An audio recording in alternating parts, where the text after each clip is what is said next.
નમસ્કાર. હાર્દિક પટેલનો ભયંકર ખળભળાટ.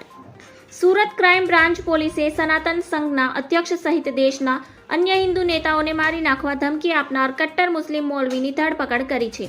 હાર્દિક પટેલે જણાવ્યું કે મૌલાના યુવાનો ગેરમાર્ગે દોરી રહ્યો હતો અને કોંગ્રેસ આવા મૌલાનાને બચાવવાનું બંધ કરી દે. દેશની સુરક્ષા મુદ્દામાં કોંગ્રેસ રાજકારણ કરે છે. મત બચાવવા કોંગ્રેસ મૌલાનાને બચાવે છે. ઝડપાયેલા મૌલવીને લઈને હર્ષ સંઘવી એક મહત્વપૂર્ણ નિવેદન આપ્યું છે. હાર્દિક પટેલે જણાવ્યું હતું કે શાંતિ ડોળનારા મૌલાનાઓને છોડવામાં નહીં આવે.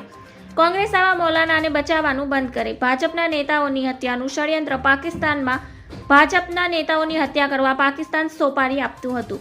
આ મૌલાનાએ હિન્દુવાદી નેતા અવધેશને મારી નાખવાની ધમકી આપી હતી. ત્યારે કોંગ્રેસ પાર્ટી મૌલાનાને બચાવવા આવતા હાર્દિક પટેલે કોંગ્રેસ પર આકરા પ્રહાર કર્યા છે.